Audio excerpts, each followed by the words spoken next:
V. Ricardo Willis. Kabanata 181. Kapag magulo ang mga bagay, dapat may bagay. Wala si Romeo sa pagkakataong ito, tutal hindi naman niya laging kasama si Victoria. Ngunit ang mga nakaraang araw ay naging mahalaga, at kailangan niyang bantayan ang kalagayan ni Victoria sa lahat ng oras. Sa tahasang pananalita, umaasa sila sa kanyang kamatayan. Kaya sina Elisa at Harlow, kahit isa sa kanila ay kailangang manatili sa tabi niya. Nagpapaaraw si Victoria nang makita niya si Ricardo at iba pa. Agad na nagdilim ang mukha niya. Bakit ka nandito? Sino ang nagpapasok sa'yo? Lumabas ka. Tila napuno ng walang katapusang sama ng loob si Victoria, walang pakundangan na inutusan ang kanyang tatlong anak na mawala sa kanyang paningin. Lalo na nang tumingin siya kay Ricardo, may makapal na puot sa mga mata niya. Nasugatan ni Ricardo ang lahat ng mga eksperto ng pamilya Lowe, na naging dahilan upang sila ay lubhang nanghina. Ang plano nilang pahinain si Mason ay nabigo ng husto. Mula nang ikasal ang kanilang panganay na apo kay Ricardo, dumanas si Victoria ng hindi mabilang na mga pag-urong mula sa mapagmataas na pamilyang ito na nakasanayan na nilang mangibabaw. Kinasusuklaman ni Victoria si Ricardo hanggang sa kanyang mga buto. Ubo-ubo. Ubo. Dahil sa emosyonal na pananabik, si Victoria ay nagsimulang umubo ng ilang beses at nagpakita ng mga bakas ng pulang-pula sa tisyo na nakatikip sa kanyang bibig. Nay! Ano bang problema ng katawan mo? Nag-aalalang tanong ni Emmanuel nang makita ang nangyari.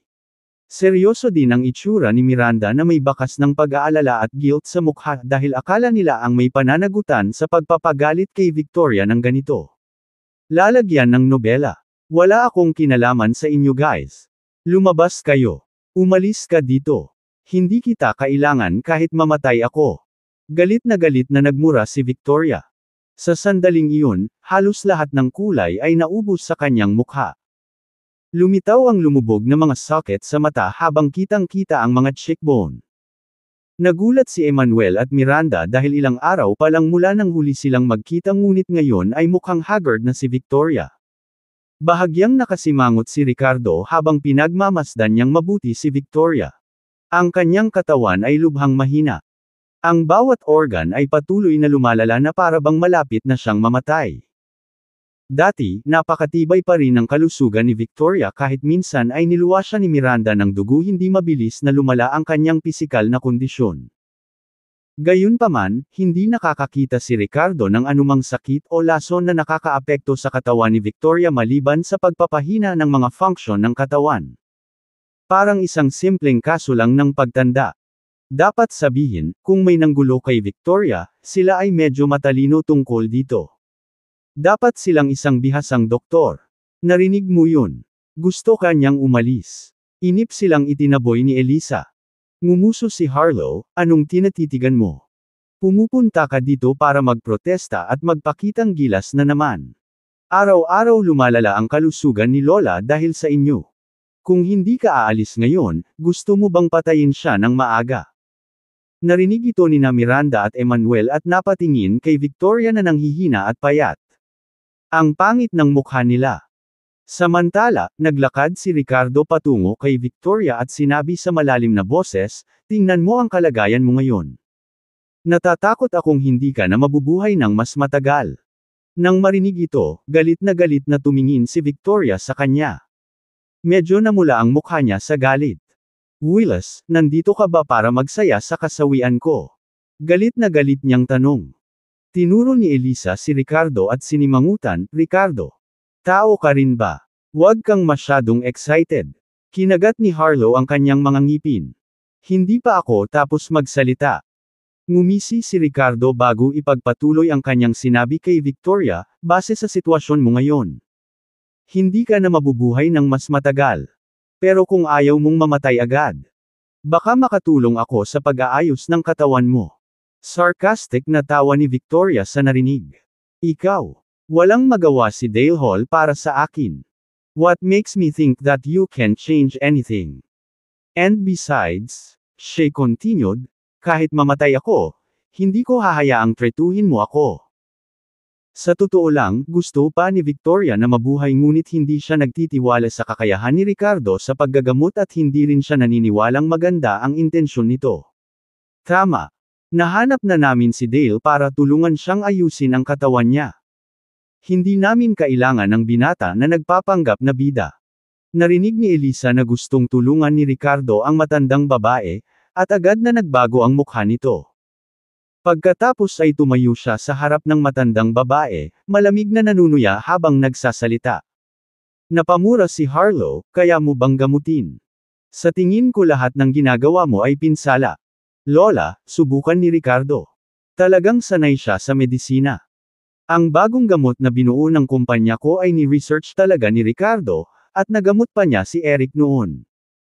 Napatingin si Miranda sa mahinang anyo ni Victoria na may pag-aalala at panghihikayat. Yes, Mom. Your health is important.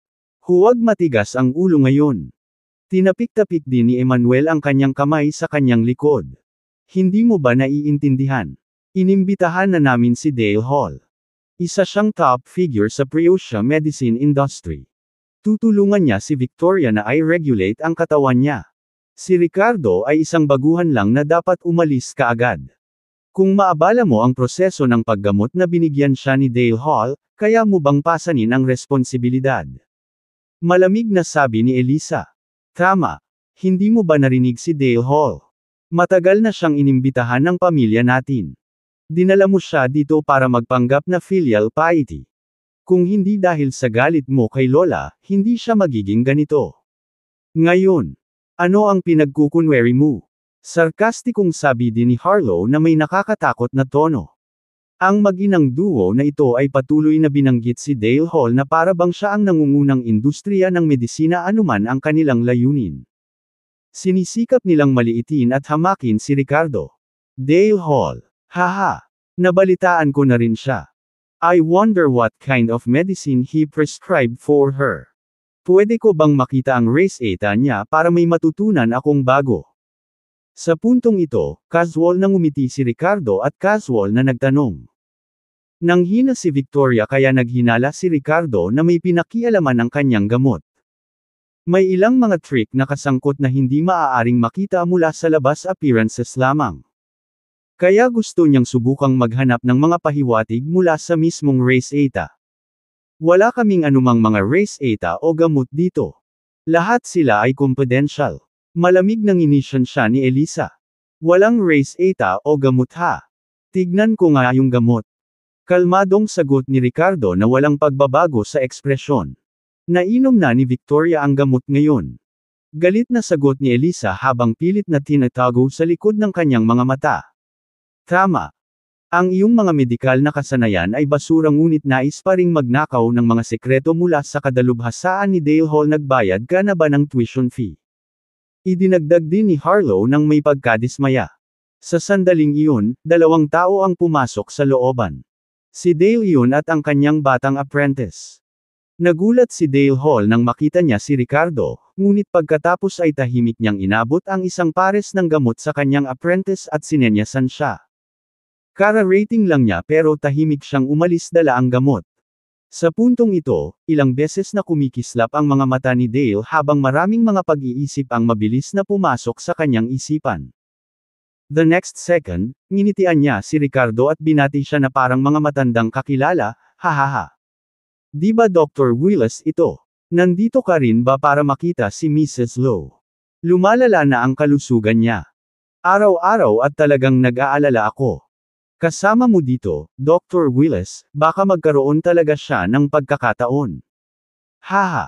Pagkarinig nito ay biglang natarante sina Elisa at Harlow na kanina ay masama ang tingin kay Ricardo. Ano ang nangyayari? Ganito ba talaga pinupuri ng kilalang Dale Hall si Ricardo? Ang implikasyon sa kanyang mga salita ay tila nagmumungkahi na ang medikal na kakayahan ni Ricardo ay mas mahusay kaysa sa kanyang sarili. At sa sandaling ito, nagpakita rin ng pahiwatig ng pagkagulat si Ricardo. Anong laro ang nilalaro ni Dale? Batay sa kanilang huling pagkikita, siya ay dapat nagalit sa kanya sa halip. Bakit siya pinupuri niya ngayon? May hindi ka pani-paniwalang nangyayari. Kabanata 182. Sinasabi ko lang sa iyo ang oras mo ng kamatayan. Ang reaksyon ni Dale sa pagkakita kay Ricardo ay nahuli ng lahat. Sumunod, ay nalalayan niya si Harlow na tulungan si Victoria pabalik sa bahay, na parabang may mga bagay na hindi masabi sa kanyang harapan. Madilim at puno ng hinala ang mukha ni Victoria, saglit na nag-alinlangan bago sinunod ang utos ni Dale at pumasok sa loob. Mr. Hall, anong pinagsasabi mo? Tanong ni Elisa nang nasa loob na si Victoria. Saglit na kumislap ang mga mata ni Dale bago siya tumawa ng malakas. Ang mga kasanayan ni Dr. Willa sa medisina ay maaaring hindi kinakailangang higit na mataas kaysa sa akin, ngunit pagdating sa ilang mahihirap na sakit, marahil ay mayroon siyang paraan. With that said, lumingon siya kay Ricardo at ngumiti. Dr. Willis, humihina si Mrs. Lowe sa araw-araw at wala akong magandang solusyon. Dahil nandito ka ngayon para gamutin din ang kanyang karamdaman, kaya ipaubaya ko na ito sa iyo mula ngayon. Biglang nabalisa si Elisa sa narinig. Ano? Walang pakialam si Dale sa kanilang kasunduan na palihim na patayin si Victoria.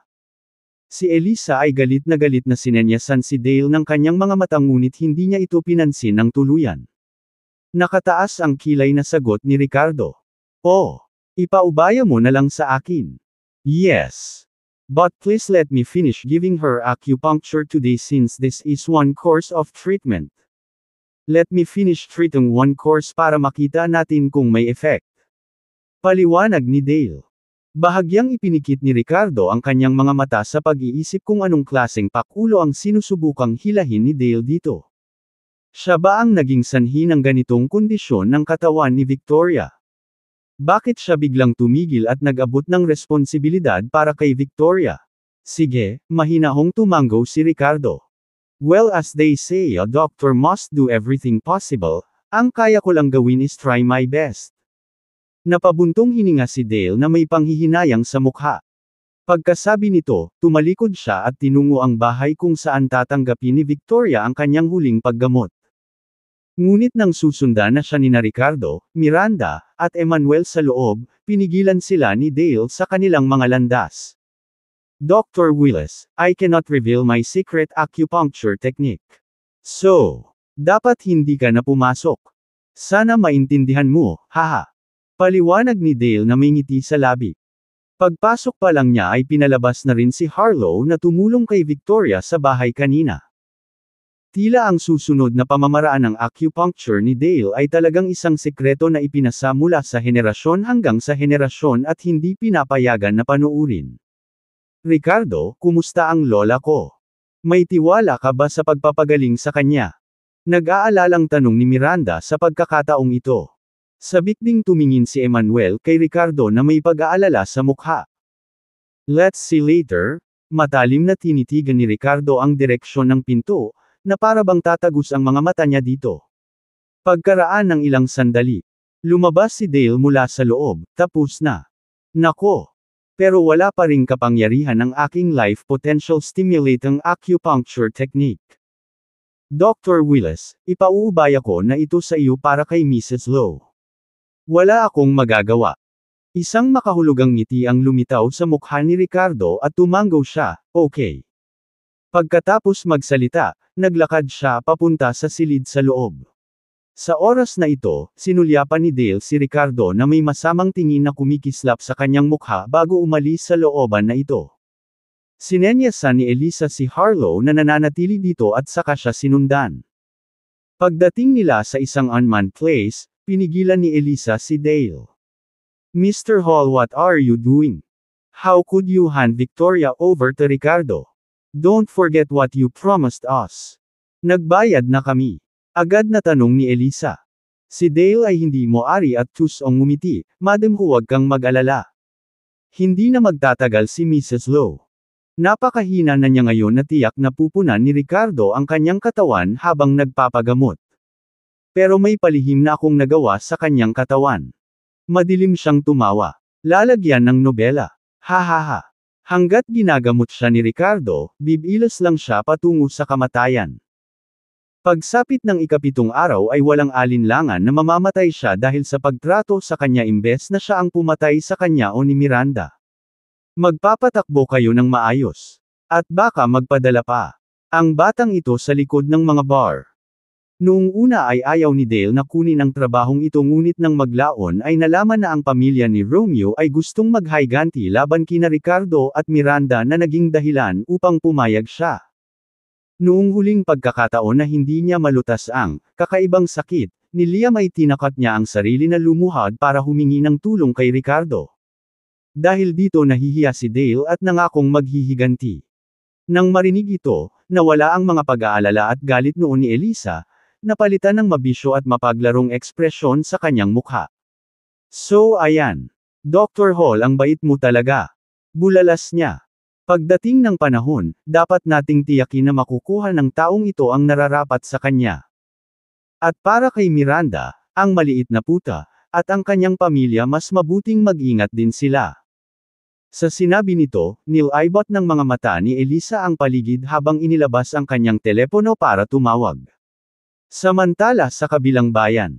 Pagpasok ni Ricardo sa silid, umupo si Victoria sa kama na may labis na pag-alit na ekspresyon sa kanyang mukha. Willis, lumabas ka. Dumura siya. Hindi ko kailangan na pagalingin mo ako kahit mamatay ako, she continued venomously. Malamig na tumingin sa kanya si Ricardo bago nagpakawala ng tawa. Sino bang nagsabing pumunta ako dito para pagalingin ka? Pumunta lang ako dito para sabihin sa'yo ang nalalapit mong kamatayan. Sa mga salitang ito, biglang nagbago ang ekspresyon ni Victoria habang nagngangalit ang kanyang mga ngipin at nagtanong sa kanila, ano ang sinabi mo? Sinulyapan ni Ricardo ang mangkok ng egg custard na nakapatong sa mesa bago nagtanong sa mahinang boses, kung hindi ako nagkakamali. Araw-araw kang kumakain ng egg custard kamakailan. Nagulat si Victoria sa kanyang kaalaman ito ay totoo. Noon pa man ay nasisiyahan siyang kumain ng egg custard ngunit kamakailan lamang ay naging matulungin si Elisa sa kanyang mga pangangailangan at sinimulang gawin ito para sa kanya araw-araw. Hindi niya napagtanto kung gaano kalaki ang pagmamalasakit ni Elisa sa kanyang sarili hanggang ngayon na masama ang pakiramdam niya. Nang makita kung gaano kalaki ang pagsisikap ni Elisa sa pag-aalaga sa sarili, lalo pang naantig si Victoria. Sa tingin mo ba ay magaling ang manugang na ito? Ngumisi si Ricardo. Bueno, may sasabihin ako sa iyo simula bukas hindi na siya magluluto ng pagkain para sa iyo. Sa katunayan sa loob ng 7 araw ay hikayatin ka ng iyong pangalawang anak na magdaos ng isang pagpupulong ng pamilya kung saan siya ang papalit bilang pinuno ng sambahayan dahil naniniwala silang lahat na sa loob ng 7 araw. Mamamatay ka ng walang tanong. Nang matapos magsalita si Ricardo, he wore an evil grin upon his face, but if ever comes a time na ayaw mo nang mamatay, you can come find me instead. Of course there will be conditions attached. Nang hindi man lang nahawakan si Victoria o tumulong sa anumang uri ng paggamot sa kabuuan ng kanilang pag-uusap, diretsyong tumalikod si Ricardo matapos ang kanyang pangungusap at diretsyong lumabas ng silid. Sa kabuuan ng kanilang palitan, ni minsan ay hindi siya nagpatong ng kamay kay Victoria o nag-alok ng anumang tulong sa pagpapagaling ng anumang karamdamang damapo sa kanyang katawan. Ngunit sa kabila ng katotohanan ito, si Victoria ay nakaupo roon at nakikinig ng mabuti habang ang mga emosyon ay nagliliyab sa kanyang mukha. Pagkalabas niya ng silid, maingat na lumapit sa kanya sina Miranda at Emmanuel mula sa likuran. Ricardo, kumusta ang lola ko? Nag-aalalang tanong ng Diyos ang CEO. Ngumiti ng panatag si Ricardo at sinabing, huwag kang mag-alala, hanggat ayaw niyang mamatay sa sarili niya, hindi siya mamamatay. Nang marinig ito, nakahinga ng maluwag si Miranda at ang kanyang biyenan na si Emmanuel. Ha? Akala mo ba Diyos ka o hari ng impyerno? Dahil lang sa sinabi mo hindi ibig sabihin na totoo.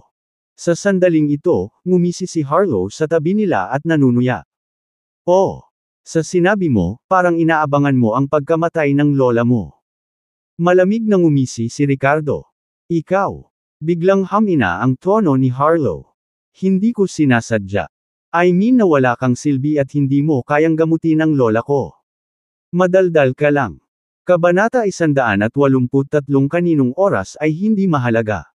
Paglabas ni na Ricardo, Emmanuel, at Miranda sa mansyon ng pamilya Lowe, nakita nila si Elisa na nag-welcome sa kanyang mga tiyuhin at auntie. Lalagyan ng nobela. Emmanuel at Miranda. Anong dinadala mo dito? Tanong ng auntie ni Miranda na si Jennifer. Bago pa makasagot si Emmanuel o Miranda, malamig na ngumuso si Elisa. Hindi mo ba alam na dinala nila itong munting gigolo Ricardo para pagalingin si Victoria? Sa tingin mo ba magandang intensyon iyon? Nagpatuloy siya sa pagpapaliwanag kung paano nila nahanap ng asawa niya si Dale para ipagamot ang kanilang ina. Gayunpaman, sinabi ni Ricardo na magagawa niya ang mas mahusay kaysa kay Dale at itinaboy siya. Ngayon kung may nangyari kay Victoria dahil sa hindi paggagamot ni Ricardo. Kasalanan ni Willis. Nang marinig ang akusasyong ito mula kay Elisa, napakunot ang noo ng tatlong tao. Dale Hall. Yung sikat na medicine practitioner. Tanong ng isang tiyuhin. Sa tingin ni Ricardo ay mas magaling siya kay Dale Hall. May pag-aalinlangan pang dagdag ng isa pang tiyuhin. Emmanuel. Handa ka ba talagang isugal ang buhay ng ating ina dahil lang sa tiwala mo sa isang estranghero tulad ni Ricardo? Sabi ng isang tiyuhin na may galit sa boses. Hindi kasing away ni Elisa ang mga tiyuhin sa pamilya ni Emmanuel. Gayunpaman, pagdating sa isyu sa kalusugan ni Victoria na nakataya dito. Lahat sila ay nagpahayag ng kanilang kawalang kasiyahan. How could I want our mom dead? Si Dale na mismo ang nagsabing wala na siyang maitutulong. And then when we turned to Ricardo for help. Sinubukan ni Emmanuel na ipaliwanag ang sarili ngunit pinutol muli ni Elisa. So kung hindi kaya ni Dale ay itong gigolo lang ang makakapagligtas sa kanya ha? She sneered before Adam, kung may mangyaring masama ngayon. It will be all on your heads. Sinadya ni Elisa na tawagin ang mga tiyuhin para lang masisi niya ang lahat kasama ang mga miyembro ng pamilya ni Emmanuel na nagdala sa tagalabas na iyon na nagngangalang, Ricardo. Mr. Lowe, let's go, yaya ni Ricardo habang hinihila si Emmanuel patungo sa kanilang sasakyan. Nang nasa loob na sila ng kotse, parehong mukhang nag-aalala sina Emmanuel at Miranda sa kalagayan ni Victoria matapos makita kung gaano siya kaina kanina. Huwag kang mag-alala Mr. Lowe, Miranda. Huwag mong masyadong isipin ang nangyari doon. Mag-focus ka na lang sa pagbabalik muli sa Lowe family fold. Paniniguro ni Ricardo habang sinusubukan ang kanyang makakaya upang aliwin silang dalawa. Who knows, baka maging head of household ka pa balang araw. Nang marinig ito, nanlaki ang mga mata ni Emmanuel sa gulat at napabulalas, ano ang sinabi mo? Pumalit bilang susunod na pinuno ng pamilya. Napangiti si Ricardo at hindi na nagsalita pa para pakalmayan sila. Sa huli, nasa kay Victoria mismo kung gusto niyang mabuhay o hindi. Matapos pauwiin si Emmanuel, iminungkahi ni Miranda na kunin nila ang kanilang mga larawan sa kasal ngayon.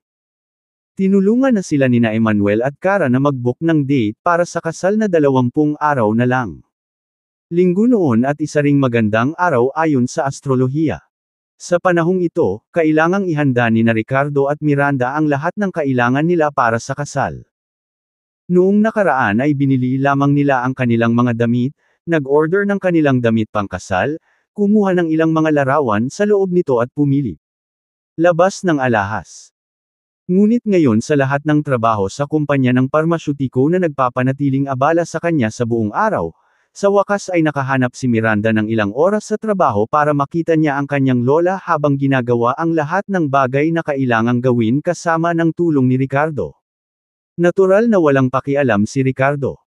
Kaya tinawagan ni Miranda ang bridal shop kung saan sila nag-book ng kanilang mga gown kanina. Noong umagang iyon, 10:30 ng umaga. Dumating sina Ricardo at Miranda sa Caranya Mountain Scenic Area sa kanlurang bahagi ng downtown kung saan dapat silang kumuha ng mga outdoor shot na inayos ng Hold Your Hand bridal shop. Ang Edoland ay napapaligiran ng mga bundok sa tatlong panig.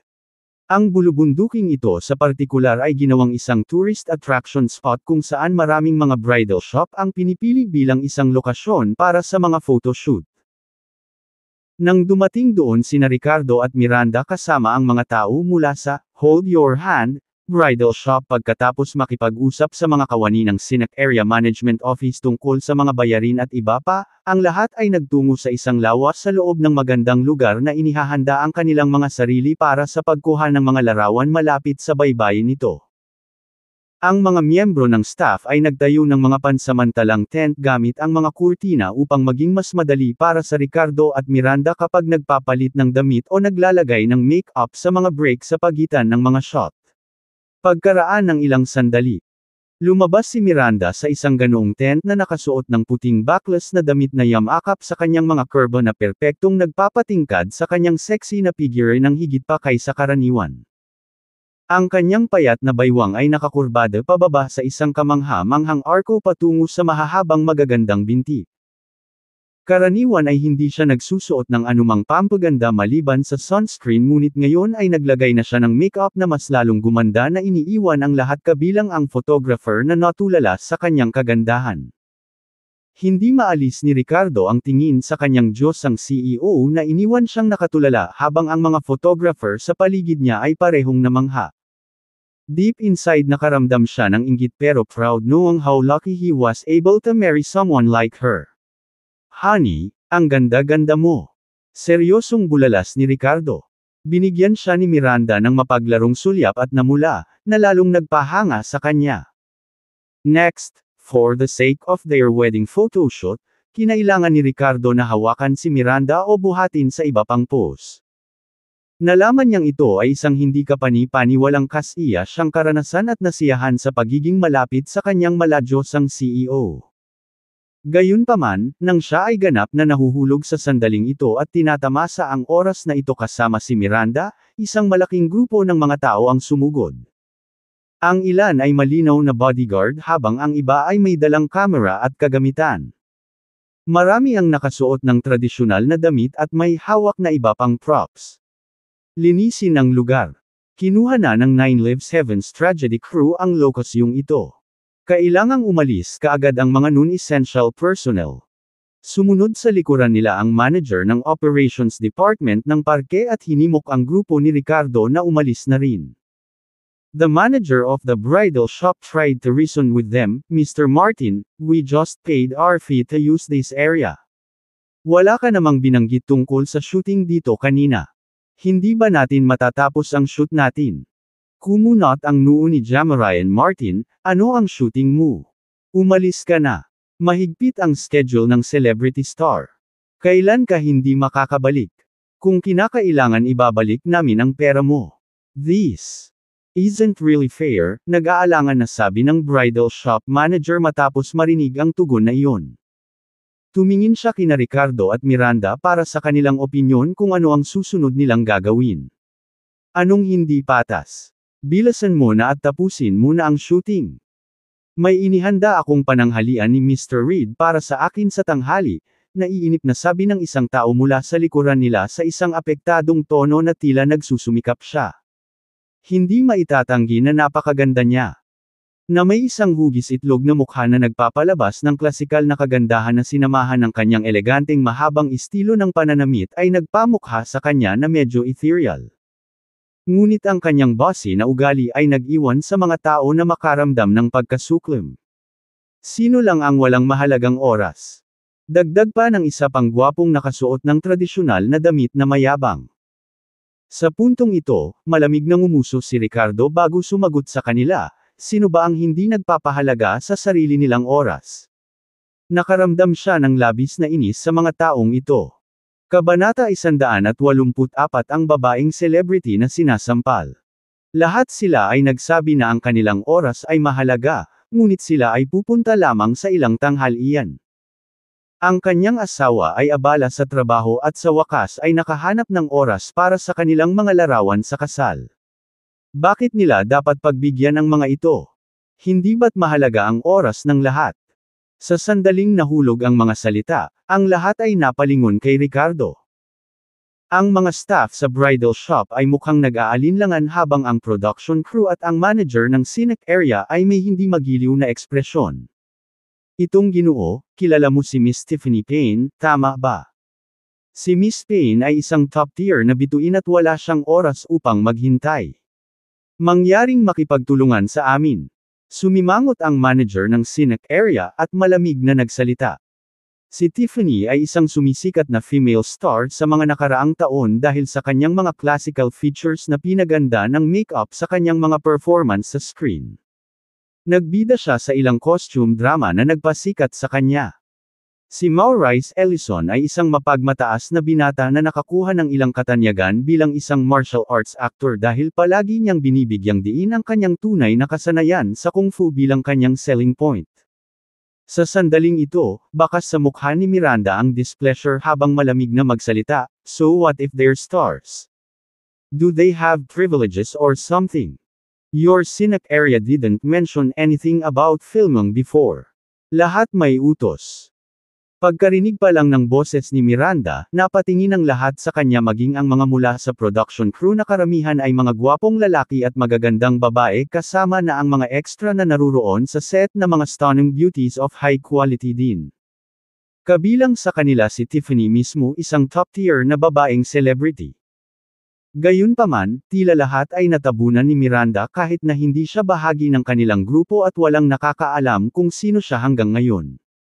Maging si Tiffany na kilala sa pagiging ethereal look ang namutla kung ihahambing kay Miranda. Wow! Sino tong babaeng to? She's so pretty. If she could enter showbiz then surely she'd be popular nationwide. Kanina pa ba yung asawa ng lalaking yun? Anong swerte niya? Maraming tao ang hindi napigil ang bamulong sa isa't isa. Maging si Maurice, ang martial arts actor na nagtatanggol lang kay Tiffany, ay tumingin kay Miranda at dinilaan ang kanyang mga labi ng may pagnanasa. Ano ang ibig mong sabihin sa lahat ng bagay ay may order? Kumikita ako ng daan-daang libong dolyar sa isang segundo. Maaari mo bang ikumpara sa akin? Tanong ni Tiffany kay Miranda na may halong pagmamataas. Ang mga bulong na ito ay umabot sa tenga ni Tiffany at tumingin ito kay Miranda ng may matinding puot.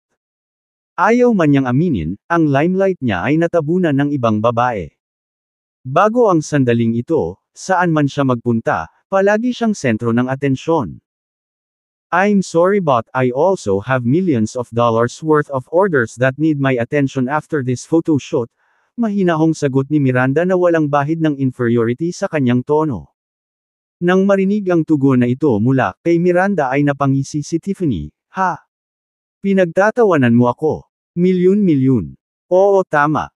She then snorted coldly and said, "Enough talk.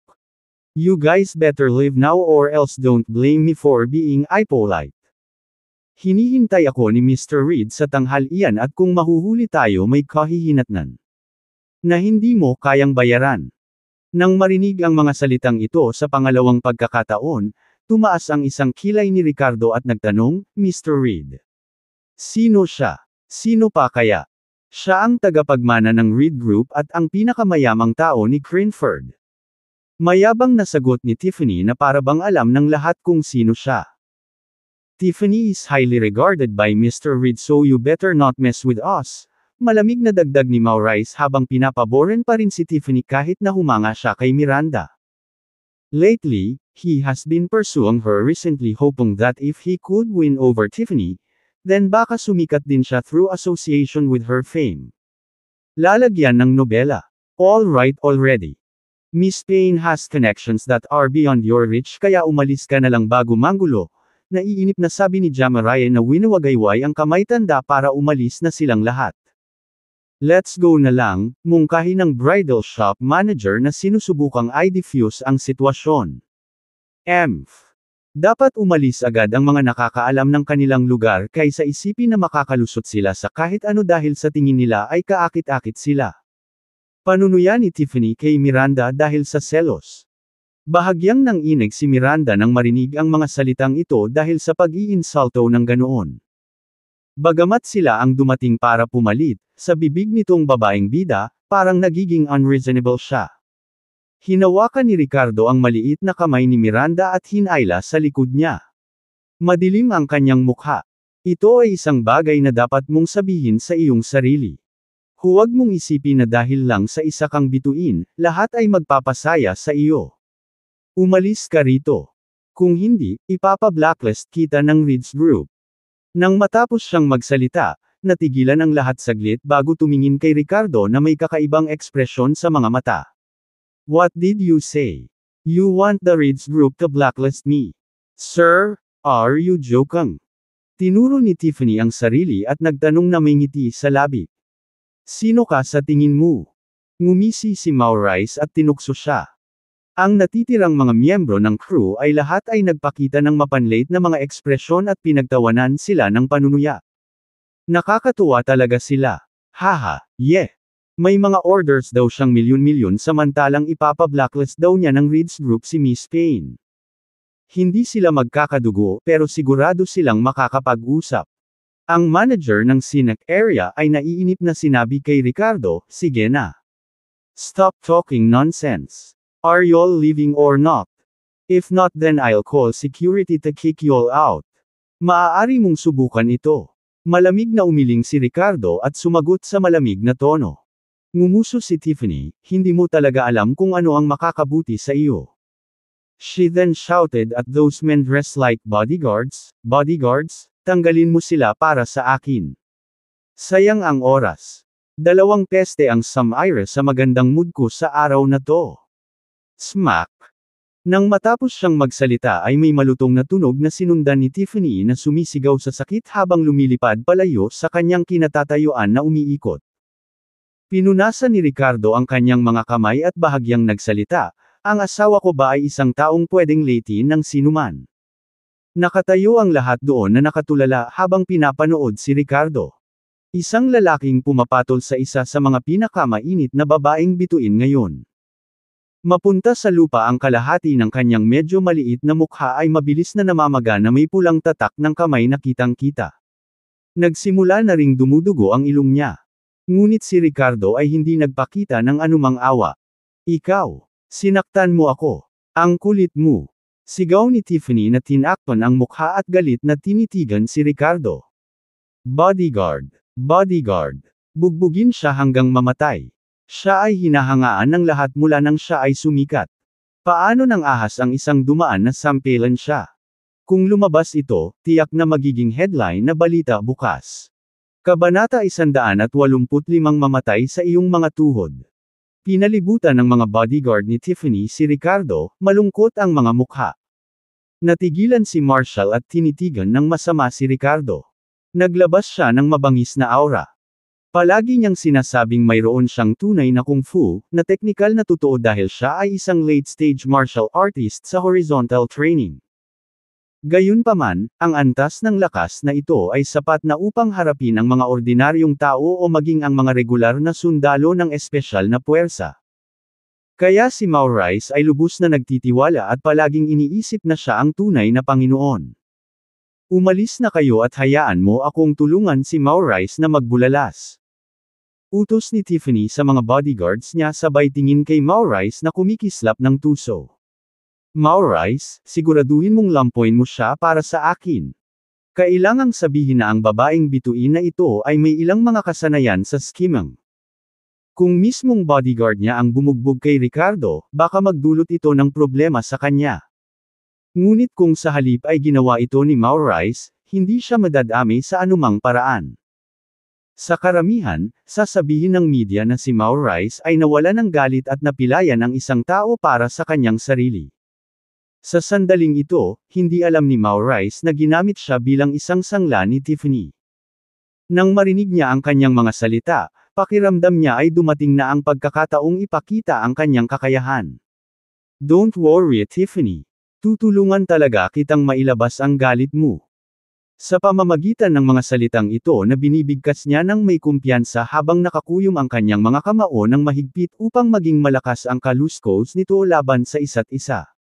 Nilapitan niya si Ricardo ng may pananakot. Fair na nga. Anong husay mo sa pagpalo ng mga babae? Tingnan natin kung ano ang meron ka. Tumingin sa kanya si Ricardo, nginisyan, at sinabing, gusto mo makipag-spar sa akin. Haha. Just a pretty boy with some flashy moves, forget it. Nang marinig ito, agad na nagalit si Maurice.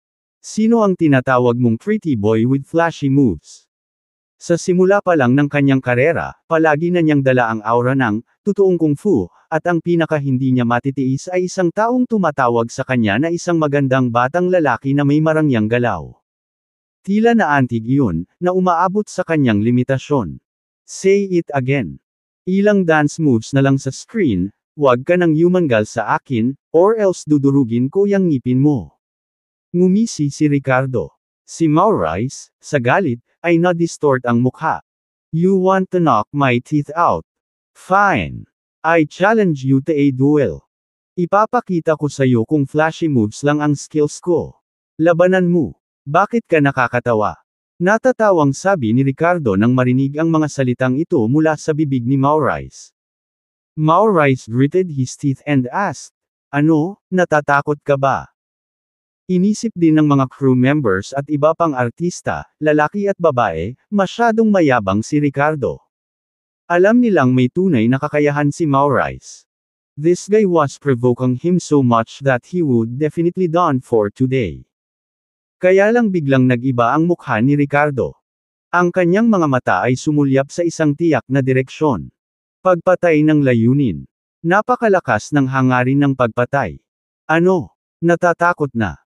Nakita ni Maurice ang pagbabago ng ekspresyon ni Ricardo at agad itong ngumisi sa pag-aakalang napaatras si Ricardo. Nagtawanan din ang iba. Tignan mo mukha niya. Haha, natatakot ba siya?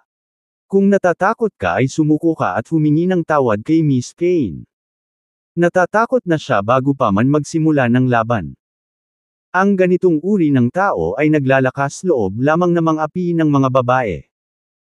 Kahit umatras siya ngayon, hindi siya pababayaan ni Mr. Reed pagkatapos niyang patulan si Miss Payne ngayon. Ramdam din ni Miranda ang pagbabago ng ekspresyon ni Ricardo at hindi naiwasang magtanong ng may pagkalito, ano ang nangyari? Ayos lang. Lapit ka sa akin at huwag kang tatakbo. Kalmadong umiling si Ricardo kay Miranda. Noon lang napanap ang isang hindi inaasahang pangyayari. Ang lawa na ito ay matatagpuan sa isang lambak sa loob ng magandang lugar ng Caranya Mountain. Lalagyan ng nobela. Napapaligiran ng mga burol sa lahat ng panig. Sa sandaling ito mula sa isang bundok sa silangang bahagi ay mabilis na dumating ang mga tao. Ang mga figure na ito ay napakabilis na may maliksi na paggalaw na ganap na sakop ng mga itim na ninja suit. Sa paligid ng kanilang baywang o likod ay may dala silang mga espadang samurai. Whoosh whoosh whoosh. Matapos ang ilang paghinga ay mabilis na dumating ang mga taong ito dito na pinalibutan ang lahat ng tao dito. Swish swish swish. Ang susunod na ikalawang nakasisilaw na liwanag ng espada ay kumikislap habang ang mga hindi kanais-nais na bisitang ito ay nagbubunot ng kanilang mga espada ng sunod-sunod. Para sa isang instant killing intent na puno ang eksena. Magtaas ng kamay ang lahat. Lumuhod sa lupa. Malamig na sumigaw ang nangungunang ninja na may hindi kapani-pani walang mahigpit na Pre-Oceania accent. Nagkatinginan ang lahat na nagpapakita ng gulat. Path! Nang sila ay nag-alinlangan sa gitna ng kaguluhan ay nakita nila ang nakakatakot na liwanag ng espada. Itinaas ng nangungunang ninja ang kanyang kamay na may hawak na espada na direktang bumagsak sa ulo ng isa sa mga tripulante at tinaga ito.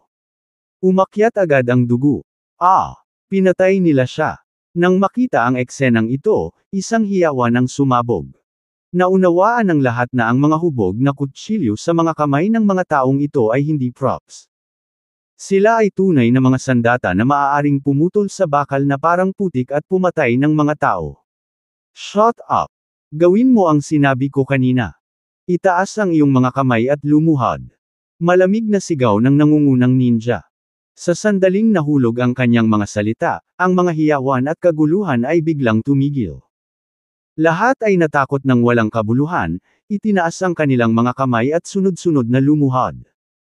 Walang nag-alinlangan na kung hindi sila sumunod, sila ay magiging walang ulo na mga bangkay sa susunod na segundo. Ang mga tripulante, lalaki at babae na aktor, wedding shop staff, Scenic area personnel ay walang lakas ng loob na hindi sumuway sa kanilang mga utos. Maging si Maurice na laging nagyayabang sa kanyang, totoong kung fu, ay lumuhad ng walang nangyayari sa mga sandaling ito. Maliban sa dalawang figure. Nakatayo pa rin si Ricardo habang hawak-hawak ang kamay ni Miranda. Ramdam ni Miranda ang nakapangilabot na hangarin sa pagpatay sa loob niya, ngunit hindi siya natakot na lumuhod dahil naniniwala siyang mapoprotektahan siya ng lalaking ito. Ang nag-black-clad na ninja ay orihinal na nakatutok kay Tiffany. Itong precocious superstar na may malaking reputasyon ang kanilang target sa pagkakataong ito. Gayunpaman sa sandaling ito ay may nakita siyang nakatayo pa rin kaya natigilan siya sandali. Ha? Bakit hindi ka lumuluhod? Gusto mo bang mamatay? Ang dapat lumuhod ay kayo. Mga taga-Skiola kayo, diba? Walang ekspresyong tanong ni Ricardo, ngunit may napakalamig na tingin sa bawat salita.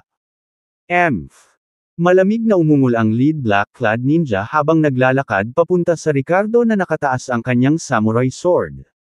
Isang nakamamatay na aura ang lumabas sa kanya. Ang tanga mo, precocious baboy. Dahil gusto mong mamatay ay pagbibigyan ko ang hiling mo. Swish! Nang matapos siya sa pagsasalita, ang kanyang samurai sword ay mabangis na naglaslas patungo sa leeg ni Ricardo.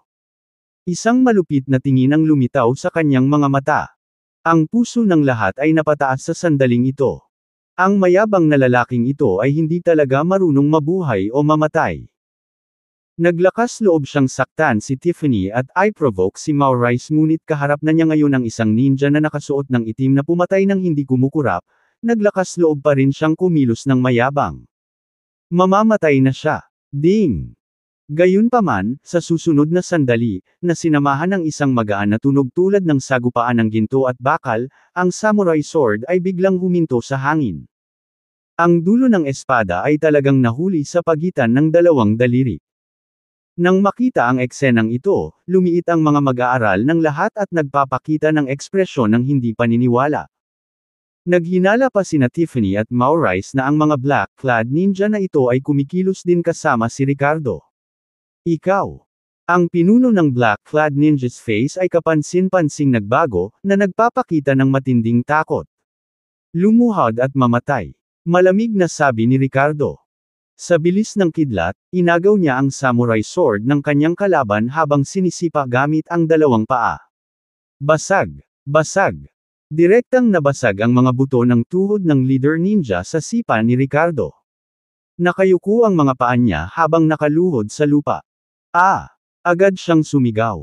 Ngunit bago pa niya tuluyang matapos ang pagsigaw, itinutok na ni Ricardo ang kanyang samurai sword sa kanyang ulo mula sa itaas. Dumiretso sa kanya ang talam at tumagos sa lupa sa ilalim niya.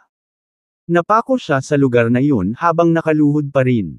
Kabanata 186 na tumawa ng mas masakit. Nang makita ang eksenang ito, nabigla ang lahat ng naroroon. Nakakabigla ang mabilis at walang awa na kilos ni Ricardo, dahilan para magbago ang ekspresyon ni Miranda sa likuran niya. $% at ungol ng isa pang ninja nang makabawi sila sa kanilang katinuan at sumugod patungo sa Ricardo, sumisigaw sa kanilang wikang Skiola.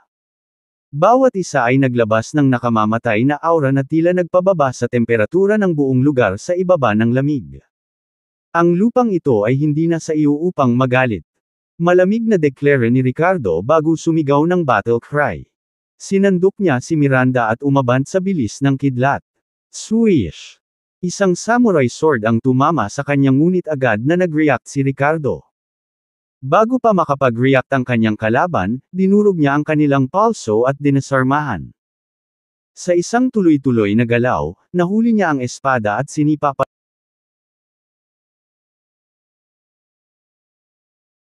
Sa isang tuloy-tuloy na galaw, nahuli niya ang espada at sinipa palabas sa tuhod ng kanyang kaaway nang may lakas ng pagyurak ng buto. Ang tunog ng mga buto ay nabali na may halong pag-iyak ng paghihirap habang ang ninja ay luhod na napasandal ng kanyang sariling talam. Mabangis ang sumunod na labanan, umalangaw-ngaw ang mga nagsasalpukan na mga espada na parang mga kampana ng simbahan habang ang mga hiyawan ng sakit ay may halong nakakasakit na tunog ng mga buto na napuputol sa ilalim ng paa o mga talam na naghihiwa sa laman tulad ng mantikilya. Ito ay isang symphony ng kamatayan. Ngunit para sa mga black-clad ninja na ito, ang kalupitan ay isa lamang araw sa trabaho. Gayunpaman, para sa mga nanunood mula sa malayo na hindi pa nakakita ng ganitong karahasan bago sila ay natakot ng hindi makapaniwala. Nakakatakot siya. Paano makakalaban ng isang tao ang napakaraming bihasang assassin? Siguro isa siyang demonyo. Bullshit. He's killing all scums who threaten us.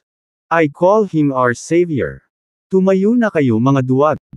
May sumigaw habang ang karamihan sa mga ninja ay nakatuon lamang sa pag-atake sa Ricardo habang ang iba ay nagsimulang umatras mula sa lugar ng buo. Gayunpaman, ang karamihan sa mga tao ay nanatili sa kabila ng takot sa kanilang nakitang paglalahad sa harap nila. Pinanood ni Tiffany ang lahat ng ito nang hindi makapaniwala. Ang kanyang ekspresyon napapalitan ng pagkagulat at pagkalito. Pawis na pawis si Maurice.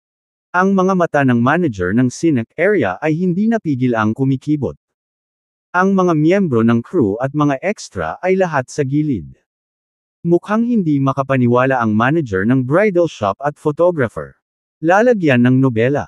Sa sandaling iyon, may bumaling kay Maurice at apurahang nagsabi, "Mr. Ellison, kailangan mong tumulong."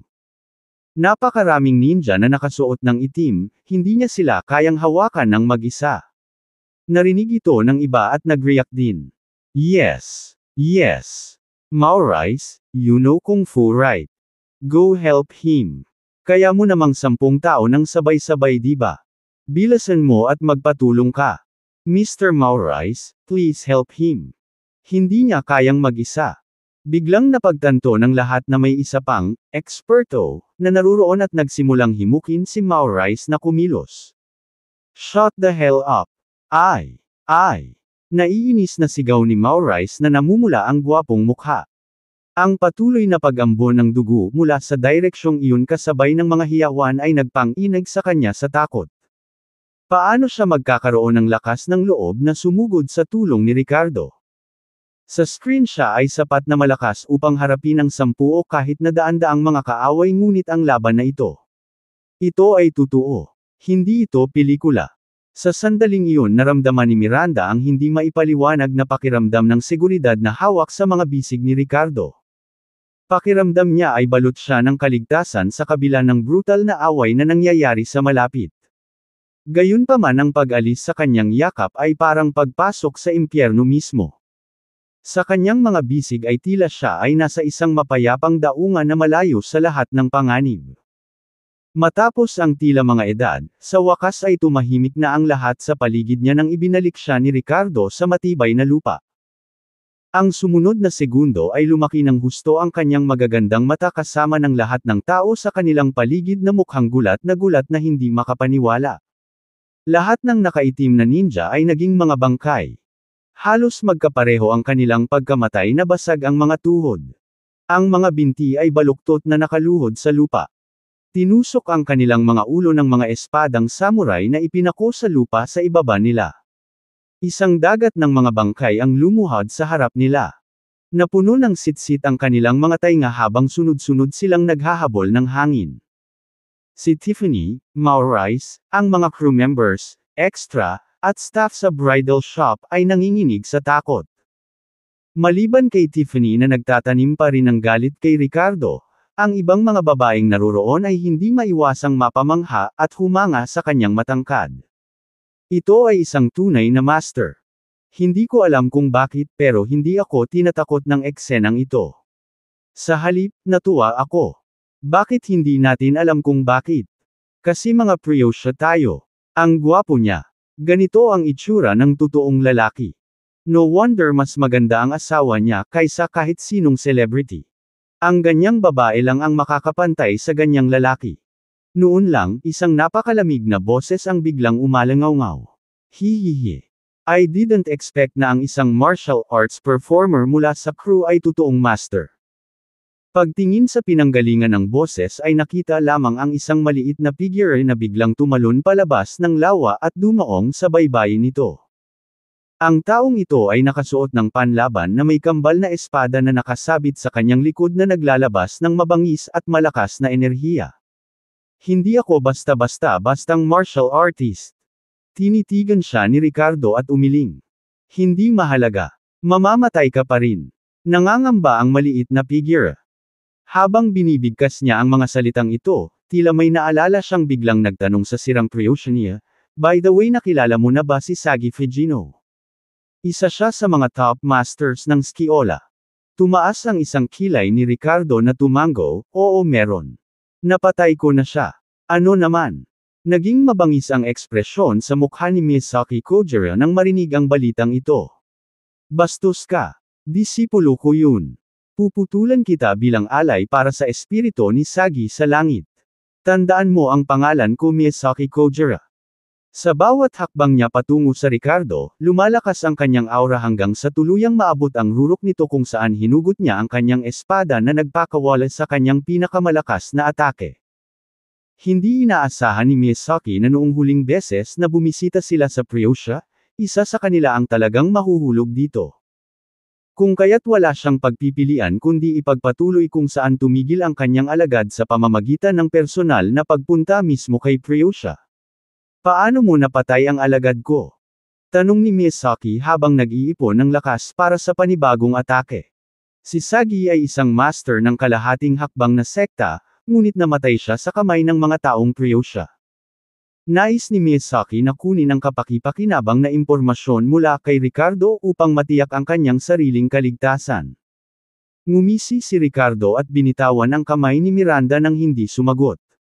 Hindi nagsasalita. "Walang problema. Tiyak na dadalhin ka ng pinakamalakas kong atake sa mga bisig ng kamatayan. Isang karangalan para sa iyo na mamatay sa pamamagitan ng aking espada," tumawa si Misaki. "Ganun ba? Marahil ay malalaman mo sa lalong madaling panahon kung paano natapos ng iyong disipulo ang kanyang kamatayan." Gayunpaman, si Ricardo ay tumawa ng mas masama kaysa sa kanya sa sandaling ito. Kabanata 187 Ang iyong alagad na matay ng ganito. Ang Lakeside Valley ay napuno ng tensyonado na kapaligiran. Kahit na ang mga ordinaryong tao na nasa malayo ay nararamdaman ang nakakatakot na pagpatay na layunin sa pagitan ni Ricardo at Misaki. Isang malakas na puwersa ang lumabas mula sa Misaki na parang isang nasasalat na sangkap, dumidiin patungo sa Ricardo. Matapos maipan ang kanyang lakas hanggang sa sukdulan nito, nagpakawala siya ng kakaibang sigaw, inilabas ang kanyang kambal na espada at naging isang after-image na patungo sa Ricardo. Malamig na sumangot si Ricardo at walang takot na tinapakan ang kanyang paa para salubungin siya. Puno rin ng fighting spirit ang mga mata niya. Slash!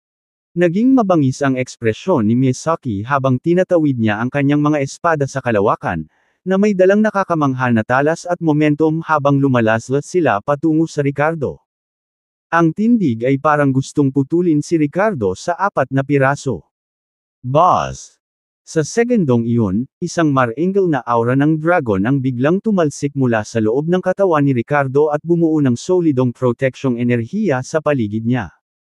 Sa paligid ng katawan ni Ricardo, tila umikot ang hangin kasama nito. Sa isang kisap mata, sinundan niya ang cross-slash ni Misaki nang walang pag-aalinlangan. Ding! Ding! Ding! Sa susunod na sandali, si Misaki na puno ng kumpiyansa ay nagkaroon ng mga mag-aaral na lumiit ng husto. Ang malupit na bangis sa kanyang mukha ay agad na palitan ng pagkabigla. Nakita niya na nang ang magkabilang espada sa kanyang mga kamay ay tumama sa katawan ni Ricardo, nabasag ang mga ito sa bawat pulgada ng dragon aura na nakapalibot sa kanya. Hindi. Puche. Kaagad pagkatapos, hinablot ni Ricardo ang isang piraso ng basag na espada sa kamay ng walang kahirap-hirap pagkatapos ay ipinasok ito sa lalamunan ni Miyazaki na parang kidlat na bilis. Nanlaki ang mga mata ni Miyazaki na tanging malamig na kumakalat sa buong katawan mula sa lalamunan, "Master." Sa itaas. God. God Realm. Muli niyang ibinuka ang bibig, ngunit bumulwak ang malaking dami ng dugo mula sa bibig na may halong dugo na nagmumula sa lalamunan. Lalagyan ng nobela. Pong. Ngunit bago pa man siya makatapos ng pagsasalita, sinipa ni Ricardo ang kanyang posisyon sa dibdib. Lumipad pabalik ang maliit na figurang ito. Pagkalapag sa lupa, ang kanyang dibdib ay gumuho ng kakilakilabot ngunit sa ilang kadahilanan ay hindi pa rin patay. Sumilip si Ricardo sa tabi ni Misaki, malamig na nakatingin sa kanya. Nanlaki ang mga mata ni Misaki sa takot, hindi pagpayag, at takot sa kamatayan. Shadow Blade will help me. Revenge. Nagawa niyang sabihin bago siya huling hininga. Ang kanyang kamatayan ay halos kapareho ng kaysagi, ang kanyang lalamunan ay nabutas, ang dibdib ay gumuho, at ang puso at baga ay pumutok. Ngumisi si Ricardo. Ang iyong alagad ay namatay sa parehong paraan. Walang ekspresyon sa mukha, naglakad si Ricardo patungo sa grupo ng mga tao. Nagmamadaling sumunod si Miranda sa likuran niya at nagtanong, "Ricardo, nasaktan ka ba? Kailangan mo bang pumunta sa ospital?" Bagamat mukhang hindi magagapi ang lalaking ito sa laban ngayon, bilang isang diyosa na CEO ay nag-aalala siya sa kanya. "Huwag kang mag-alala, Honey," pinawi ni Ricardo ang kanyang pag-aalala. Pagkatapos ay ibinaling niya ang tingin kay Maurice at sinabing, "At kailangan ko pang makipag-duel sa kanya. Siguradong sabik na siya rito." Nang marinig ang pananalitang ito ay nanginig si Maurice. Tumutulo ang pawis sa kanyang noo habang namumutla agad. No need kuya. Tama ka. Isa lang akong mahina." Paulit-ulit na umiling si Maurice sa takot. Ang martial arts actor na kanina ay mayabang sa pakikipag-duel kay Ricardo ay mukhang maiiyak na. Nanginginig na mga labi ang nauutol na mga salita na hindi na makasalubong ng tingin ni Ricardo. Malamig na tumawa si Ricardo habang sinusulyapan ang mga tao na ikinabahala ng lahat. Ang manager ng magandang lugar ay umatras sa takot habang nararamdaman ang kanyang mga binti ng hina. Maging si Tiffany ay umiwas na rin ng eye contact sa kanya at patuloy na nagbabago ang mukha nito between light and dark shades. Biglang may tumunog na sirena ng pulis sa malapit. Hindi nagtagal ay dumating sa pinangyarihan ang ilang mga patrol car ng Punishment and Investigation Bureau kasama ang ilang ambulansya. Bumaba sa kanilang sasakyan ang kapitan na nangunguna sa kanila at nabigla na lamang sila sa nakita nila sa harapan nila. Walang gumagalaw. "Itaas ang mga kamay mo." Agad na inilabas ng kapitan ang kanilang baril na sumigaw ng malakas sa lahat ng naroroon. Pagkababa ng ibang mga opisyal sa sasakyan, natakot silang lahat sa kanilang nakita. Mabilis nilang binunot ang kanilang mga baril habang nakatingin sa mga bangkay na nakaluhod sa lupa. Umiling si Ricardo at itinaas ang mga kamay bilang pagtutulungan. Sumunod naman ang iba at nagtaas ng kamay. "Kunin mo silang lahat." Malamig na utos ng kapitan, na dinala sa kustodiya ang lahat ng naroon. Kung tungkol sa mga ambulansya na kasama nila, sila ay naging mga bangkay sa halip. Walang sugatan dito kundi mga katawan lang. Sa tanghali ng araw na iyon, sa isang silid ng interogasyon sa Edolands Punishment General Office, si Ricardo ay mahigpit na naayos sa isang upuang bakal. Nakatitig sa kanya ang dalawang unipormadong tauhan na may malamig na ekspresyon, ang kanilang mga mata ay parang may nakatingin sa isang mapanganib na baha o hayop. "Mga opisyal, ilang beses ko na pong binigay ang aking pahayag. Hindi ba ako pwedeng umalis ngayon?" Inusenteng tanong ni Ricardo habang nakaposas ang mga kamay sa likod niya. Isang babaeng opisyal ang malamig na sumangot at seryosong nagsabi, "Sa tingin mo, posible ba? Napakaraming tao ang napatay mo. Hanggang hindi natin maimbestigahan ng lubusan ang bagay na ito, wala kang pupuntahan." Mahigpit ding nagsalita ang isa pang lalaking opisyal, napakaseryoso ng pangyayaring ito. Mapait na ngumiti si Ricardo at sinabing, "Nasabi ko na sa inyo. Nakapatay ako ng mga kriminal. It was self-defense. Kung hindi ko sila pinatay ay pinatay na nila ako o ang iba. Kahit anong mangyari, hintayin mo munang imbestigahan namin ang lahat. Masyadong seryoso ang bagay na ito. Hindi ka namin pwedeng pabayaan." Seryosong wika ng nakauniporme. Maya-maya lang ay pumasok ang isa pang lalaking may kasama mula sa labas. Mukhang mas mataas ang ranggo niya kaysa sa dalawang opisyal na ito. Pagpasok niya, tinignan niya ng masama si Ricardo at sinabing, "Mr. Willis, may nag-akusa sa iyo ng murder. Bukod doon sa mga ninja assassin na namatay sa kamay mo, pinatay mo rin ang isang miyembro ng isang film crew." Nang marinig ang balitang ito, agad na nagbago ang mukha ni Ricardo. "Ano? Kailan ako nakapatay ng isang tauhan ng pelikula? Sino ang nagsumbong sa akin?" Hindi makapaniwalang tanong niya. Tiffany Payne, sagot ng lalaking may uban. Natigilan sandali si Ricardo pagkarinig sa pangalan niya bago muling nagpakita ng galit sa mukha nito. She accused me. She's talking nonsense just because she has some personal grudge against me. What about everyone else? Bulag din ba sila? Mula sa mga pahayag ng ibang tao, dapat mong malaman ang mga nakaitim na ninja na iyon ang pumatay sa miyembro ng crew ng pelikula kaysa sa aking sarili. Sa pagkakataong ito, sa katunayan, isang tripulante ang namatay. Sa simula, ang kanyang ulo ay pinutol ng mga nagtanong ng black-clad ninja bilang babala sa iba. Hindi niya inaasahan na ipagbibintang siya ni Tiffany sa pagpatay. She's a public figure, so we must take her word seriously. Mr. Willis, pasensya na po.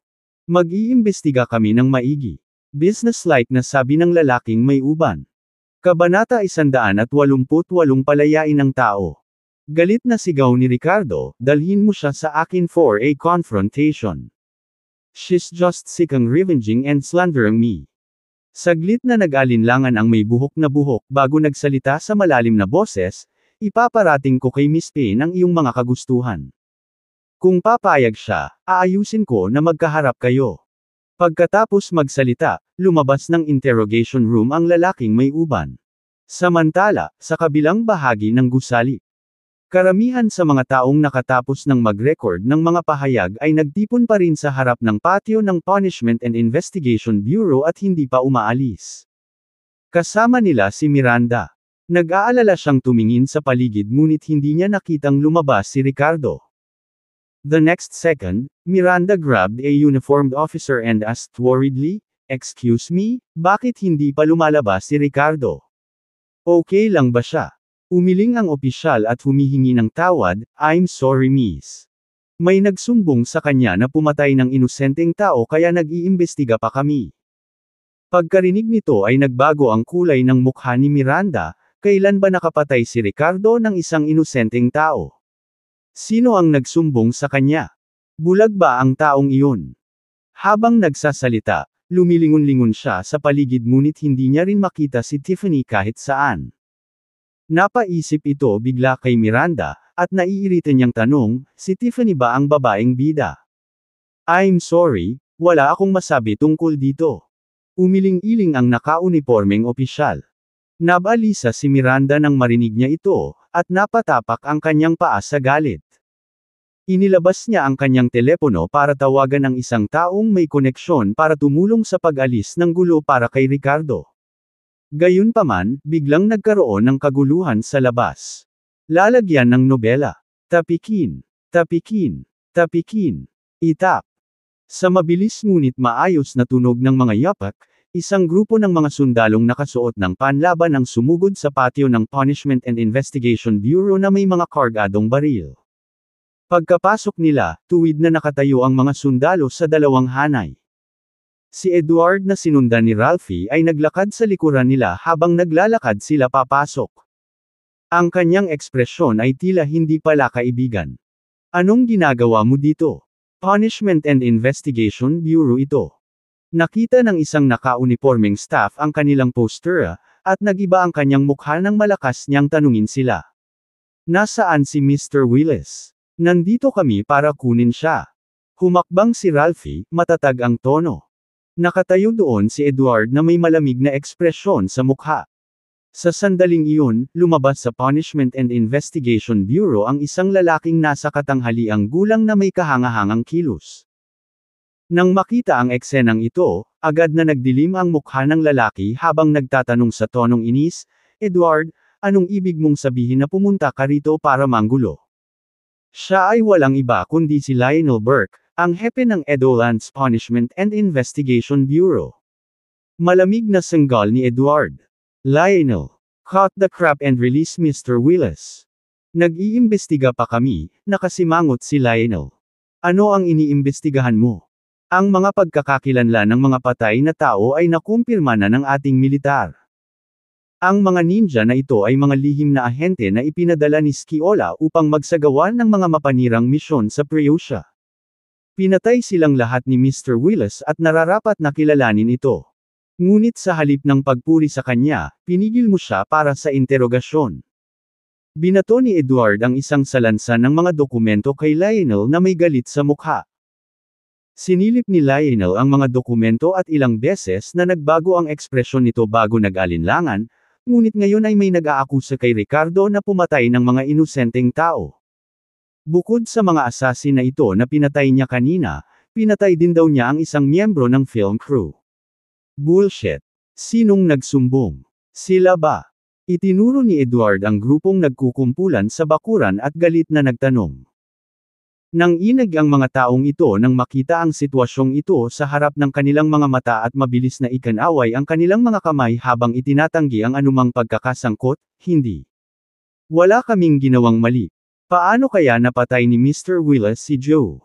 Kitang-kita ko na isa sa mga assassin na iyon ang may gawa nito. Tama. Kaya kung tumstigo para kay Mr. Willis. Si Mr. Willis ay isang bayani. Iniligtas niya tayo sa panganib. Paano niya napatay ang mga inosenteng tao? Ang mga skiola assassin na iyon ang may kagagawan nito. Maaari tayong magpatotoo para kay Mr. Willis. Hindi ako ang nagsumbong kay Mr. Willis. Sino ba namang kasuklam-suklam na magsinungaling ng ganito? Ang mga tripulante na naruroon sa eksena kasama ang mga extra mula sa iba't ibang background tulad ng mga empleyado mula sa mga bridal shop o maging ang manager ay sunod-sunod na nagsalita na sinusubukang linisin ang pangalan ni Willis.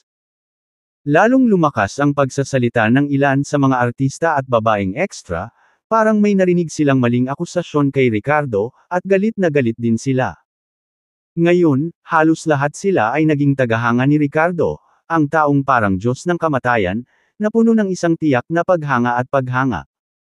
Tuwang-tuwa si Miranda nang makita ang eksenang ito at paulit-ulit silang nagpasalamat, "Salamat. Salamat sa pagpayag mong magpatotoo para kay Ricardo. No problem. Nagsasabi lang kami ng totoo. Kung hindi dahil kay Mr. Willis, malamang nahulog na tayo sa kamay ng mga killer na yan. Hindi natin maisip kung ano ang kakaharapin natin noon. Mr. Willis ang benefactor natin." Sa sandaling ito, isang pangalawang tier na babaeng aktres ang humakbang at marubdob na nagsalita ng may katapatan. Si Miranda ay gumawa ng ham na tunog at nagpakita ng pasasalamat sa kanya. Hindi niya lang alam kung bakit, pero may kirot sa puso niya. "Ricardo, ang galing mo talaga. Nakuha mo ang pabor ng napakaraming babae ng sabay-sabay." Sa sandaling ito, malamig na sumangot si Edward at tinanong si Lionel, "Narinig mo ba ang lahat? Palayain mo ang tao." "Well, okay. I'll go through the process and release Mr. Willis as soon as possible." Sa wakas ay tumanggo si Lionel at sinabing may mapait na ngiti. Sa sandaling ito, isa pang grupo ng mga tao ang nagmamadaling pumasok sa looban. "Mr. Reed, nandito ka." "Mr. Reed." Nang makita ng mga crew na naruroon ang bagong dating, lahat sila ay bumati sa kanya. Pagpasok, ito ay walang iba kundi si Sam, ang young master ng Reed's Group. Siya rin ang chairman ng Reed's Media Company. Bilang isang financial conglomerate giant sa Cranford, ang Reed's Group ay may mga daliri sa maraming pay, kabilang ang entertainment industry. Ang kumpanya ng Reed's Media ay palaging nasa ilalim ng responsibilidad ni Sam. Sa mga nakalipas na taon, maraming bagong internet celebrity ang sumikat, at isa si Tiffany sa kanila. Ang fairy tale drama na, Nine Lives Heaven's Tragedy, ay hindi orihinal na kinukunan sa Caranya Mountain Scenic Area. Dahil alam ng babaeng lead na si Tiffany na si Sam ay ipinadala ng kanyang ama sa Edoland upang pamahalaan ang at pagunlad doon, kaya nagpumilit siyang magdagdag ng eksena kasama ang mga tauhan ng pelikula. Ang lokasyon para sa paggawa ng pelikula ay itinakda sa Caranya Mountain Scenic Area. Ang layunin ay walang alinlangan na malinaw.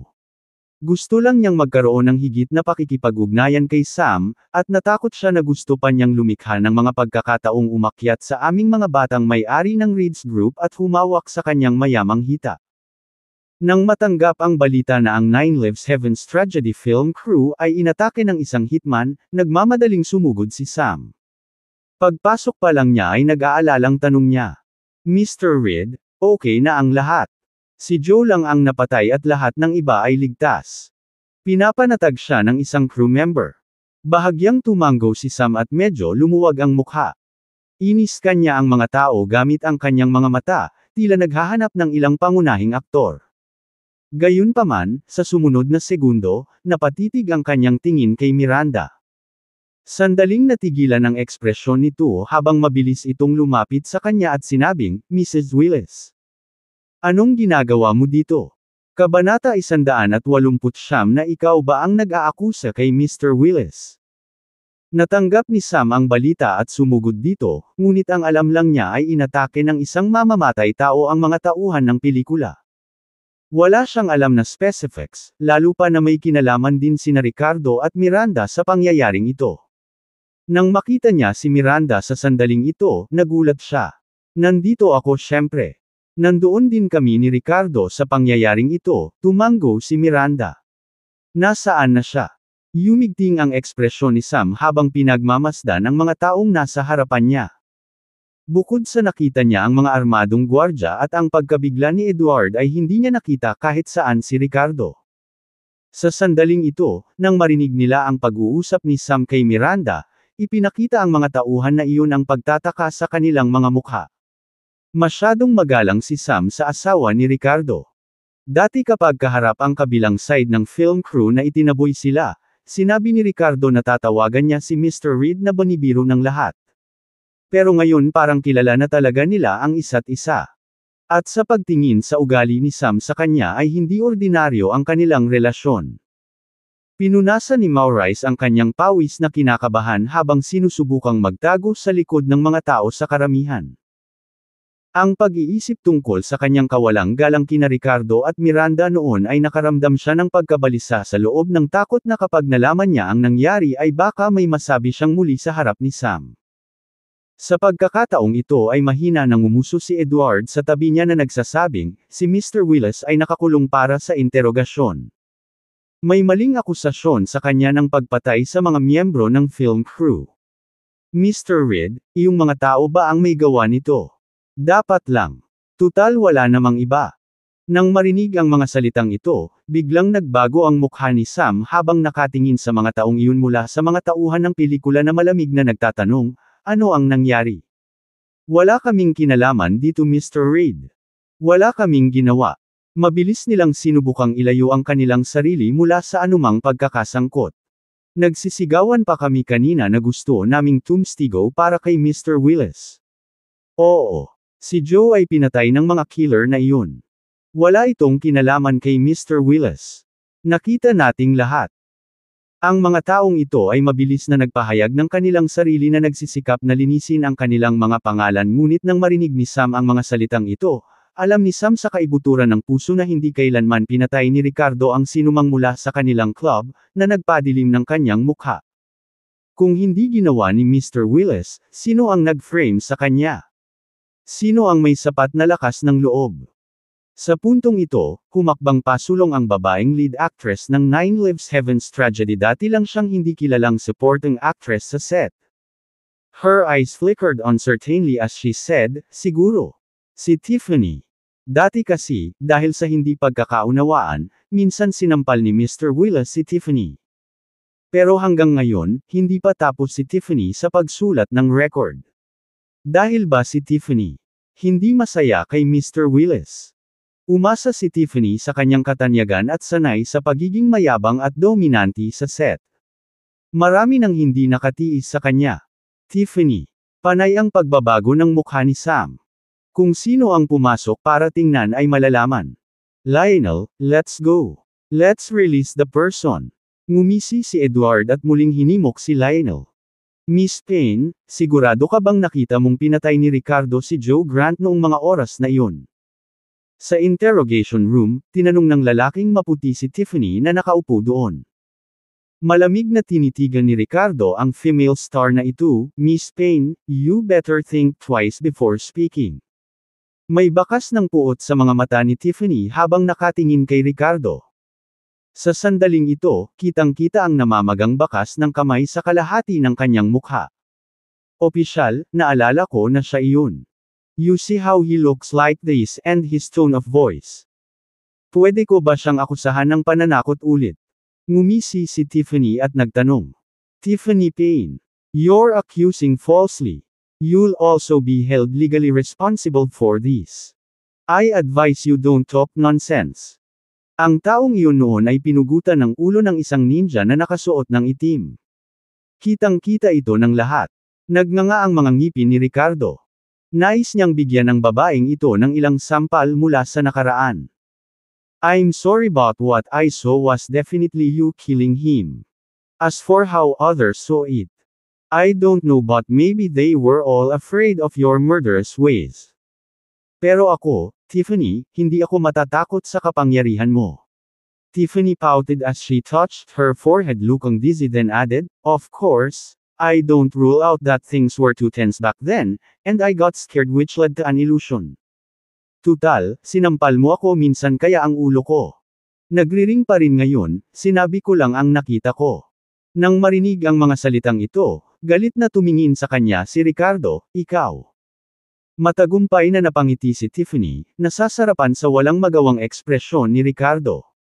You dare hit me. Let me tell you, you won't get away with it. Bulalas niya. Ano ang kahalagahan ng iyong lakas? Paano kung maaari mong pabagsakin ang isang grupo ng mga assassin? Patuloy niya. Sa tingin mo kaya mong labanan ang batas at ang marahas na makinarya ng bansa? Biglang naputol ang malakas na ingay niya nang may sumipa sa pinto ng interrogation room. Binawi ni Ralphie ang kanyang paa at nakatutok sa pintuan. Pumasok si Edward na malungkot ang mukha habang si Ricardo na nakaposa sa upuan ay mukhang nagulat sa biglang pagsulpot ni Edward. Paano nakapasok ang malaking shot na ito dito? Naisip niya sa sarili. Agad namang tumayo ang mga unipormadong tauhan sa loob at inabot pa ang kanilang mga baril. Pumasok na rin si Lionel at sinenyasan silang kumalma. Sa sumunod na segundo, hindi makapaniwalang tumingin siya kay Edward at nagreklamo, Edward. Hindi ka ba pwedeng mag-ingat? 10,000 ang halaga ng pintong ito. Kailangan mong magbayad kung masira ito. Fine then, iritadong sagot ni Edward. Kung kaya mo, magpadala ng isang tao sa aming security zone para sa kabayaran. Pinaikit ni Lionel ang kanyang mga mata nang walang magawa. Baliw na ba siya para magpadala ng tao doon para lang sa pera? Bakit hindi muna ilabas ng mga tauhan mo ang akin? Sa halip ay tanong ni Lionel. Sa sandaling iyon, pumasok si Sam mula sa labas at nakita si Tiffany na nakaupo sa tapat ng Ricardo. Agad na umasim ang mukha niya sa sama ng loob. Hindi nag-aksaya ng oras si Edward na harapin si Tiffany pagdating niya. Totoo ba na inakusahan mo si Mr. Willis na pumatay ng mga tao sa set? Hinawakan niya ang buhok niya nang walang pakialam sa status niya bilang celebrity o kung ano paman. Anong ginagawa mo? Sino ka? Tulong. Napasigaw si Tiffany nang maramdaman niyang mapupunit na ang anit niya. Sino ako? Ako si Edward Harris, ang hepe ng pulisya sa Edoland Security Zone, nagngangalit si Edward. Mr. Harris, anong ginagawa mo? Napalitan ng takot ang ekspresyon ni Tiffany nang marinig ang kanyang pagkakakilanlan. Anong ginagawa ko? Imulat mo ang iyong mga mata at tingnan mo itong intelligence report. Ang target ng misyong ito ay ikaw, sa pangunguna ni Misaki Kojira. Kung hindi dahil kay Mr. Willis, selyad na ang kapalaran mo bilang isang artista. At ikaw, isang kasuklam-suklam na tao na hindi lamang nabigo na pahalagahan si Mr. Willis kundi pati na rin. Sinusubukan mong ibigay ang sisi sa kanya. Lalagyan ng nobela. Ikaw, damn-it. Namuo si Edward sa galit. Kabanata 190 ganap na malamig. Nang marinig ito, biglang bumilis ang tibok ng puso ni Tiffany at namutla ang mukha niya sa takot. But she continued to be stubborn and shrill, saying, Hindi ko alam kung huhulihin ako ng mga killer na yan, pero nakita kong may pinatay si Ricardo. Hindi ko inaalis ang posibilidad na nagkaroon ako ng hallucination dahil si Ricardo. Sinampal niya ako kanina. Tingnan mo. Ang dami na niyang nakapatay na assassins baka nagkamali din ako, pero hindi ko sinasadya. Ang babaeng ito ay nanatiling hindi nagsisi kahit ngayon. Kaya lang, bigla niyang nakita si Sam na papasok at nagningning ang mga mata niya. Mr. Reed. Mr. Reed, save me. Mr. Reed, kailangan mo akong tulungan. Bagamat mataas ang katayuan ni Edward sa lipunan, naniniwala si Tiffany na ang Reed's Group bilang isa sa pinakamalaking korporasyon sa estado ay dapat magkaroon ng malaking kapangyarihan. Hanggat nakatayo si Sam sa tabi niya, kahit isang general mula sa isang second-tier na lungsod ay magbibigay ng mukha. Gayunpaman, ang sumunod na sandali ay isang bagay na hindi makapaniwalang nangyari si Tiffany. Lubhang naging pangit ang ekspresyon ni Sam. Hindi muna niya pinansin si Tiffany at tumingin kay Ricardo na may malalim na guilt sa mukha. Mr. Willis, okay ka lang? Napangiti ng mahina si Ricardo, I'm fine. Then he looked towards Tiffany, is this your famous star? Pinilit ni Sam na ngumiti ng mapait, oo. Ay hindi, siya noon. Nang makita ang eksenang ito at marinig ni Sam na tinawag si Ricardo sa ganitong paraan, nanlaki ang mata ni Tiffany sa gulat sa kanyang mukha. Mr. Willis, ba talaga ang tawag ni Sam sa lalaking ito? Ngayon, sa pagkakataong iyon, lumingon si Sam at tumingin kay Tiffany na may napakalungkot na ekspresyon. Sumulyap si Edward sa kanya saka bumitaw sa pagkakahawak kay Tiffany. Sampal. Sa sumunod na segundo, sinampal ni Sam ng malakas ang female celebrity dahilan para mawala ito sa paningin habang sumisigaw ng masama. Mr. Reed, ako. Bumagsak si Tiffany sa lupa habang nakatingin kay Sam na nakakatakot ang kutis habang nanginginig ang boses na nagtatanong, nakita mo bang pinatay ni Mr. Willis ang sinumang crew members? Ha! Habang nagsasalita siya, hinawakan niya ang mahabang buhok ni Tiffany at hinayla siya patayo, pilit na inilapit ang mukha niya kay Ricardo. Open your damn eyes and look. May napatay ba akong crew? Hiling ni Ricardo. Nanginginig sa takot si Tiffany, tumulo ang luha sa kanyang mukha. Kahit tanga siya, masasabi niyang malapit ang relasyon ni Sam kay Ricardo. I might have been mistaken. Sabi ni Tiffany sa maluha-luhang boses. Smack! Sinampal ulit siya ni Sam ng malakas at pinandilatan siya ng galit. Say it again. Nagkamali ka. Galit talaga siya at nahihiya. Sino si Ricardo? Nakatulong siya minsan sa construction site noon. Higit sa lahat, siya ang tagapagligtas ng kanyang ina. Paulit-ulit na inutusan siya ni Vincent na bumuo ng magandang relasyon kay Ricardo na parang kuya. At ngayon, inakusahan ng isa sa kanyang mga artista si Ricardo bilang isang mamamatay tao. Kung talagang ginawa ito ni Ricardo, wala nang masasabi. Ang susi ay napatunayan ng lahat na inosente si Ricardo. Si Tiffany ay nagbubuga lang ng kalokohan. Pakiramdam ni Sam ay hindi niya kayang harapin ngayon si Ricardo. Kung nalaman ng kanyang mga magulang ang pangyayaring ito, hindi alam ni Sam kung anong klaseng pagagalitan ang matatanggap niya. Hindi na makilala ang mukha ni Tiffany sa lahat ng pambubugbog na natanggap niya mula kay Sam sa galit nito. Naalala ko na ngayon. Hindi pinatay ni Mr. Willis si Joe. Sigaw ni Tiffany habang nanginginig sa takot. Ginawa ko ito. Smack, smack, smack. Umalangaw-ngaw sa buong interrogation room ang tunog ng malalakas na sampal habang galit na sinampal ni Sam si Tiffany ng paulit-ulit habang sinisigawan siya ng, kalokohan mo ang sinasabi mo. Sabi ko sa'yo wag kang magsalita ng kalokohan. Pinaparatangan mo siya ng pagpatay. Kung hindi dahil sa pagiging sino siya ni Mr. Willis kung ibang tao masisira mo ang buhay nila. Paano ka namin pinasikat? You whore. Kilala mo pa ba kung sino si Mr. Willis? Iniligtas niya ang buhay ng nanay ko. He's our family benefactor. How can I ever face him after what you've done? Damn it all to hell. Kawawa kang babae. Habang patuloy ang paghampas ni Sam, nagmura siya sa frustration. Mr. Reed. I'm sorry. Hindi ko na uulitin. Please spare me. Sumigaw si Tiffany, ang kanyang mukha ay lumibot na hindi na makilala. Ang parehong babaeng mayabang at mayabang noong umagang iyon ay naduduwag na ngayon. Kung nakita siya ng mga tao sa kalye ngayon, walang paraan na makikilala siya bilang ang paparating na babaeng starlet ng Nine Lives Heaven's tragedy.